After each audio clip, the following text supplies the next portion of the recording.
Welcome to our podcast, Stars Among Us. So today we have a very interesting, dynamic and amazing girl with us, Syeda Husna Iram Aowal. Hi Iram, welcome to our podcast. Thank you. And I'm really amazed to see you, such a young girl, doing so good. So tell me briefly about yourself and what do you do? So, very easy, probably the easiest question that you can ask me, and still a very difficult one to answer. I am a lot of people, I do a lot of things, but for starters, I am Syeda Husna Iram, an Assamese Muslim lady from here, and I do tea, among other things. I have been doing tea for so many years, and this is an art that's been passed on from my grandfather to my father, and now me. Just carrying on the family pattern of, doing tea.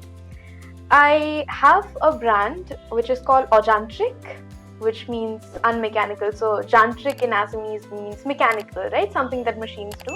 And Ojantrik refers to the unmechanical.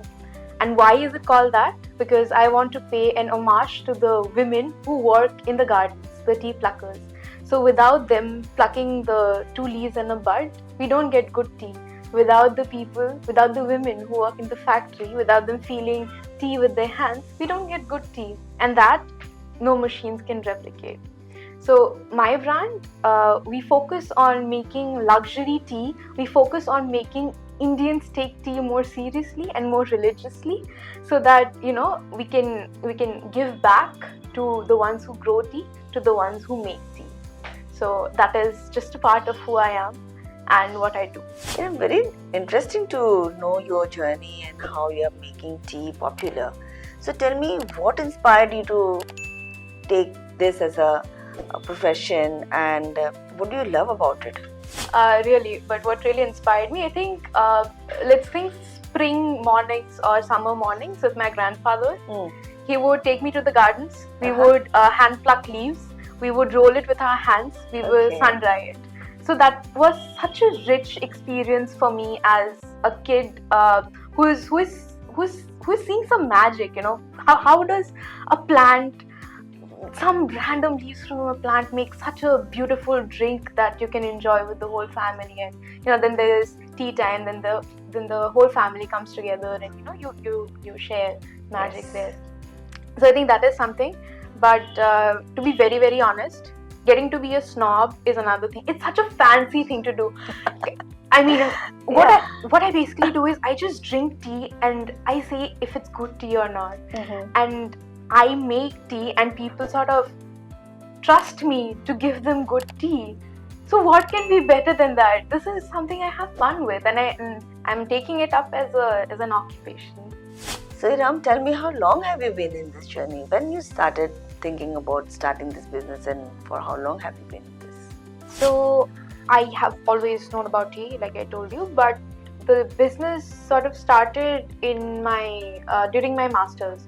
So I studied social entrepreneurship, and we had to do a pilot. I did it I started working with small tea growers, and I did it on tea. And another visiting faculty, who happens to be an investor, really liked my work. So later he comes into the picture and sort of pushes me to do, tea, to sort of pursue tea. And I start pursuing tea. So you can say that this journey is not very old. Maybe it's been a year since I have formally started doing tea. And there's so much to be learned, there's so much to be done. It's a never-ending journey. Yes, of course. Yes. So Ram, tell me, in this journey, when you thought of taking it as a business, you must have faced some challenge. So Absolutely. Tell me about it. Okay, so I'll tell you about 2 challenges. One is more personal and one is more, compliance based. I think that already gives it away. Compliance is such a huge problem. I always say that I am a tea crafter. I love tea. Let me do it. I'm not a compliance person. I'm not a CA. Please keep that away from me. But anyway, I have to do it, right? It's a part of business. But the other challenge is, I'm in Assam, so we are not very used to businesses. My family is of small tea growers, but they think of it as agriculture, right? So they're very skeptical that, she will do business. Will she ever succeed? They think that I'm bound to fail. Sounds very wrong, but they also worry. They are my parents, relatives. My parents have asked me, "Tu ami iman porhalo, to ki sahabe pari hobi niki?" So you know how they think about it. Yes, it's okay. They are worried. They are parents, but that's another challenge to convince people around me. Yes. So tell me, where do you want to see yourself down the line? Like maybe in 5 years or 10 years? How do you want to take tea, your brand, to which level?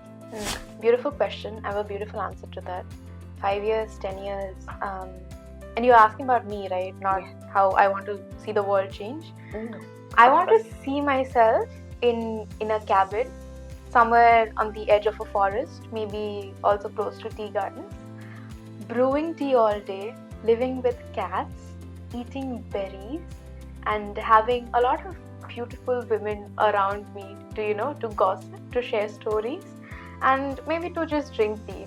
So what that translates into reality is I don't want a very fast-paced life. Lahe lahe. That's nice. Peaceful, mindful. That's what I want. I don't want to become maybe a millionaire, maybe a billionaire. That doesn't interest me. I don't want to be living in cities in polluted air. But I want to live close to gardens. I want to see actual change happening all around me. I want to see a community that is flourishing, a community that I can call my own, and a community where we don't leave the last one behind. So which means that we are taking care of pluckers while we are also making really amazing tea that we are sending out to the world. I'm so amazed, Iram, to know about your thought process and how you're working on it and how you want to live your life with the people who are working for you, right? And going back to the garden. Working with me. Working with you. Yes. Learning absolutely. together. Learning together, growing together, being there for each other, right? And how to develop that community between us and not always running around for money and in the rat race of the people who we generally do, and not take out time for ourselves to sit back and cherish the moment, cherish the tea. That is the spirit of tea, Absolutely. I'm really hoping a very good future for you, and I hope a lot of others also can learn from you that every time money is not important and your passion is more important. How you're making your passion your work also, and how you're balancing both. Thank you so Best much. of luck to you. Thank you.